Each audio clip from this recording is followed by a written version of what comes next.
बल आणि दाब या पाठामध्ये आतापर्यंत आपण बल म्हणजे काय, दाब म्हणजे काय, दाब आणि बल यांचा परस्पर संबंध कसा असतो, त्याचबरोबर बलाचे काही प्रकार अभ्यासले, संपर्क बल, असंपर्क बल आणि संतुलित आणि असंतुलित बल.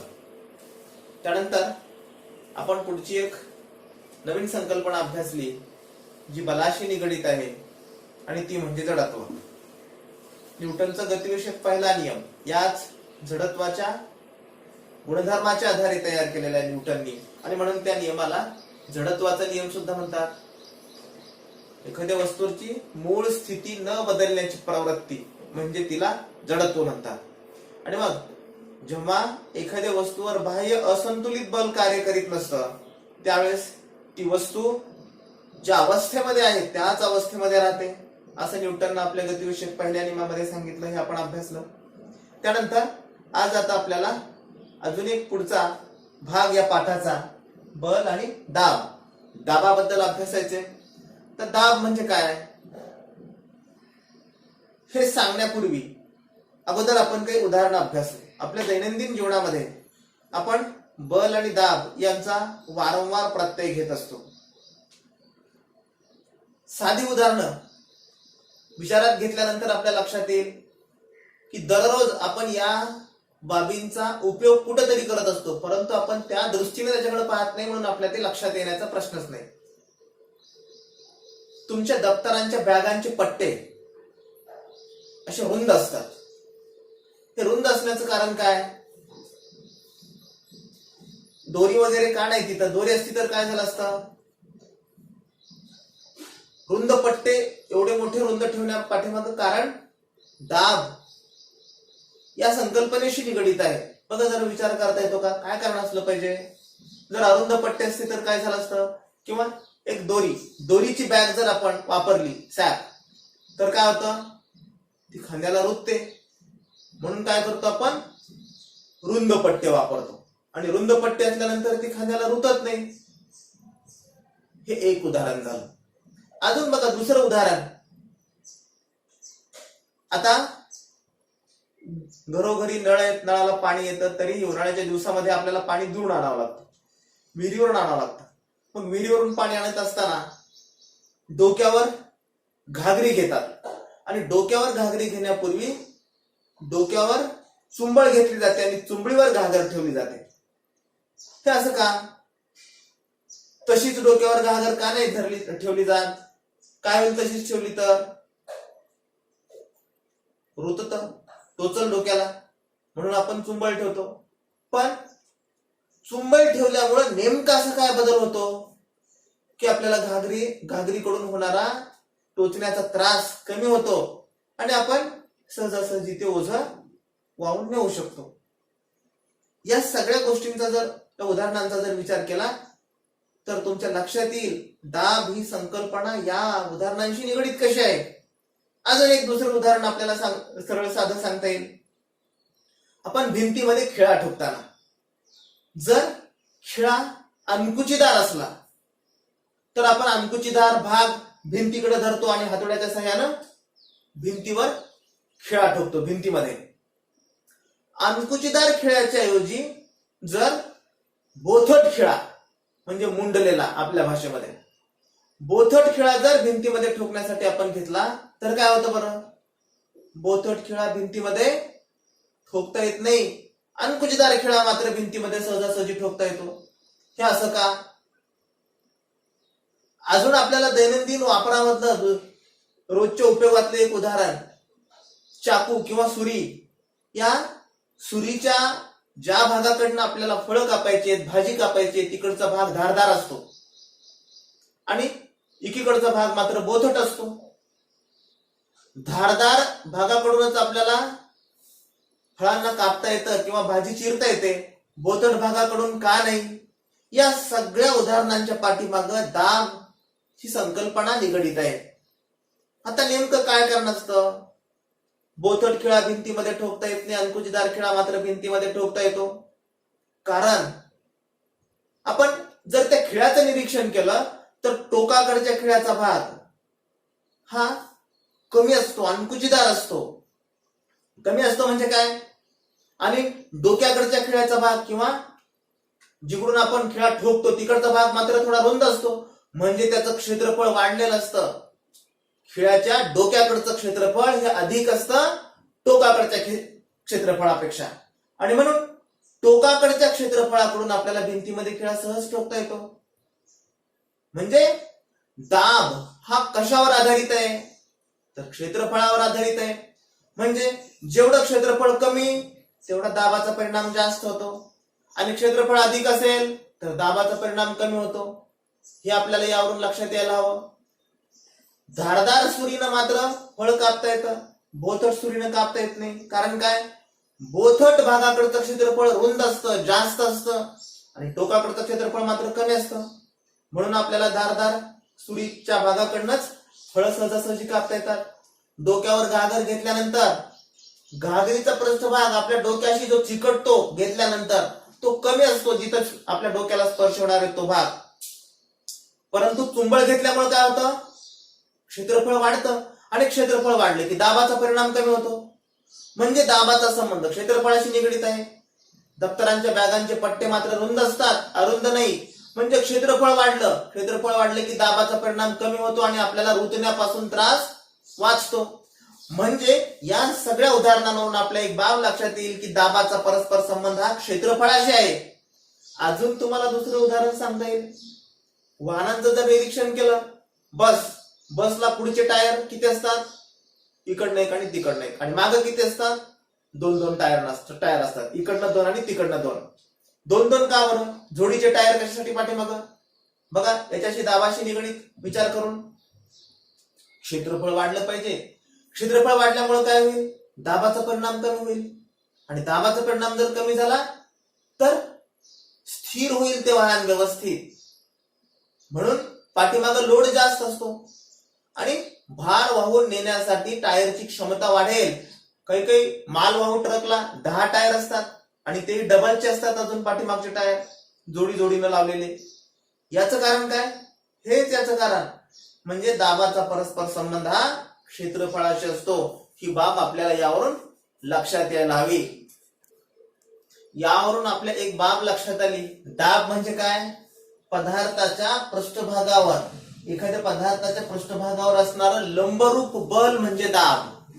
लंबरूप बल म्हणजे दाब. म्हणून तर अंकुचीदार खिळा भिंतीमध्ये सहज ठोकता येतो. तुम्हाला परीक्षेमध्ये प्रश्न विचारला जातो, बोथट खिळ्याच्या तुलनेमध्ये अंकुचीदार खिळा भिंतीमध्ये सहज ठोकता येतो. शास्त्रीय कारण द्या. का ठोकता येतो, कारण अंकुचीदार खिळ्याच्या टोकाकडचं क्षेत्रफळ कमी असतं डोक्याकडच्या क्षेत्रफळापेक्षा, आणि म्हणून जितकं टोकाकडचं क्षेत्रफळ कमी तितकं कमी क्षेत्रफळाकडं बल अधिक संक्रमित होतं, आणि जेवढा बलाचा परिणाम अधिक संक्रमित होईल तेवढा दाबाचा परिणाम वाढतो. आणि म्हणून अंकुचीदार खिळा बोथट खिळ्याच्या तुलनेनं सहज भिंतीमध्ये ठोकता येतो. हे जर अजून दुसरं विचारलं की बोथट सुरीपेक्षा आपण धारदार सुरीच्या साहाय्याने सहज फळ कापू शकतो, उत्तर तेच. क्षेत्रफळ कमी, दाबाचा परिणाम अधिक, आणि कमी क्षेत्रफळाकडं बल अधिक संक्रमित होतं, म्हणून दाब वाढतो, आणि दाब वाढला की आपलं काम झालं. म्हणून टोकाकडच्या क्षेत्रफळाकडं बल अधिक संक्रमित होत असल्यानं टोकाकडचं क्षेत्रफळ कमी असतं, आणि म्हणून टोकाकडून आपल्याला धारदार सुरीनं किंवा धारदार भागाकडनं कमी क्षेत्रफळ असल्यामुळं सहज फळ चिरता येतं. खुर्ची, जर आपण खुर्चीवर बसलो तर मग मात्र आपल्याला खुर्ची मोडण्याची शक्यता नसते. परंतु त्याच खुर्चीवर तोच माणूस जर उभं राहिला तर खुर्ची मोडण्याची शक्यता असते. बऱ्याचदा ज्या खुर्चीवर आपण वारंवार बसलेलो असतो त्याच खुर्चीवर आपण जर लेंटेलवरच एखादा डबा किंवा एखादी वस्तू काढण्यासाठी ती खुर्ची वापरली तर बऱ्याचदा खुर्ची मोडते. का बरं मोडते, माणूस तर तोच असतो, परंतु ज्यावेळी आपण बसतो त्यावेळेस आपल्या सीटचं क्षेत्रफळ वाढलेलं असतं, आणि क्षेत्रफळ वाढलं की दाबाचा परिणाम कमी होतो. आणि पायांचं क्षेत्रफळ, आपण उभं राहतो म्हणजे फक्त पायावर उभं राहतो, क्षेत्रफळ कमी होतं, दाब वाढतो, आणि क्षेत्रफळ जास्त झाले की दाबाचा परिणाम कमी होतो. म्हणून तोच माणूस त्या खुर्चीवर उभा राहिल्यानंतर मात्र खुर्ची मोडण्याची शक्यता असते. या सगळ्या उदाहरणांवरून आपल्या एक बाब लक्षात येईल की जेवढं क्षेत्रफळ कमी तेवढा दाबाचा परिणाम अधिक, आणि जेवढं क्षेत्रफळ जास्त तेवढा दाबाचा परिणाम कमी होतो. बघा अजून आपल्याला दुसरं साधं सहज आपण जर आपल्याकडे लक्ष केंद्रित केलं, आपण उभं राहायचं म्हणलं दोन पायावर सावधान पोझिशन मध्ये, तर किती वेळ उभं राहू शकतो बरं? राष्ट्रगीत म्हणताना सुद्धा आपल्याला 52 ते 58 सेकंदापर्यंत सहजासहजी उभं राहता येत नाही. लगेच चुळबुळ करतो, लगेच विश्राम अवस्थेमध्ये. विश्राम अवस्था म्हणजे काय? क्षेत्रफळ वाढवून ठेवतो, आपल्या दोन पायांच्या मधलं अंतर वाढतं आणि मग क्षेत्रफळ वाढलं की आपल्याला सहजासहजी उभं राहता येतं. शिवाय उभं राहण्यापेक्षा आपल्याला बसता मात्र जास्त वेळ येतं. का बरं बसता जास्त वेळ येतं? कारण बसल्यानंतर जमिनीच्या पृष्ठभागाशी आपल्या शरीराचा जो पृष्ठभाग चिकटलेला असतो त्याचं क्षेत्रफळ अधिक असतं. म्हणून आपल्याला उभं राहण्याच्या तुलनेमध्ये आरामशीर व्यवस्थित बसता येतं, आणि बसण्याच्या तुलनेमध्ये आडवं मात्र जास्त वेळ पडता येतं, झोपता येतं. का?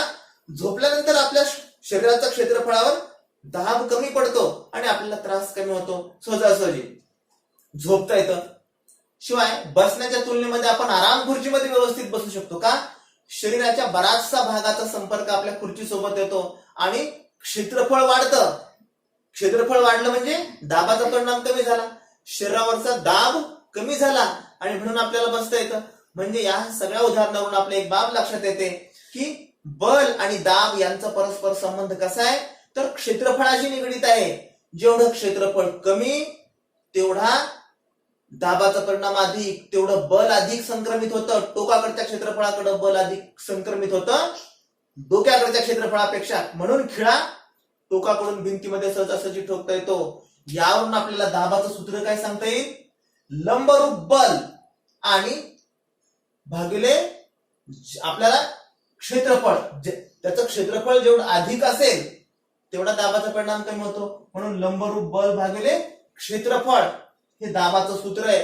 आणि दाब ही राशी अदिश राशी आहे. न्यूटन पर मीटर स्क्वेअर हे त्याचं एकक आहे. कशासाठी बरं न्यूटन पर मीटर स्क्वेअर? कारण दाब बरोबर लंबरूप बल, कारण एखाद्या पदार्थाच्या एकक पृष्ठभागावर लावलेलं लंबरूप बल म्हणजे असतं दाब. आणि मग बलाचं एकक काय? बलाचं एकक न्यूटन आहे. एमकेएस पद्धतीमध्ये किंवा एसआय पद्धतीमध्ये बलाचं एकक न्यूटन आहे. तर क्षेत्रफळाचं एकक काय? क्षेत्रफळाचं एकक मीटर. म्हणून न्यूटन पर मीटर स्क्वेअर हे दाबाचं एकक आहे. आणि न्यूटन पर मीटर स्क्वेअर हे दाबाचं एकक आहे, परंतु आपण याच दाबाच्या एककाला पास्कल असं म्हणतो. पास्कल, कारण ब्लेस पास्कल यांनी सर्वप्रथम, हे शास्त्रज्ञ आहेत ब्लेस पास्कल, यांनी सर्वप्रथम या दाब ह्या राशीबद्दलचा अभ्यास केला आणि याच्याबद्दल संशोधन केलं. आणि म्हणून त्यांच्या नावासाठी त्यांनी स्वतःच्या स्मरणार्थ या न्यूटन पर मीटर स्क्वेअरला पास्कल असं नाव दिलं. एक पास्कल दाब म्हणजे किती दाब? एक पास्कल बरोबर 1 न्यूटन छेदस्थानी 1 चौरस मीटर. म्हणजेच काय? एक पास्कल दाबाची व्याख्या जर लिहा म्हणलं तुम्हाला तर कशी लिहाल?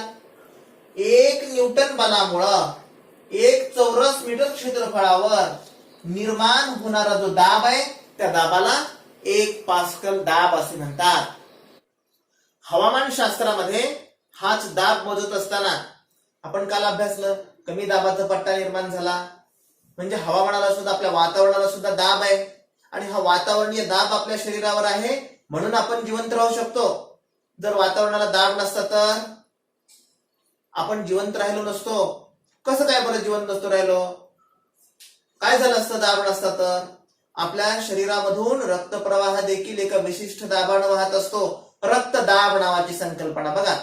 ब्लड प्रेशर झाला. ब्लड प्रेशर झाला म्हणजे काय? म्हणजे रक्तदाब कमी झाला किंवा रक्तदाब वाढला. दोन प्रकारचा असतो रक्तदाब. म्हणजे रक्ताचा सुद्धा आपल्या दाब असतो आणि रक्ताला दाब किती असतो?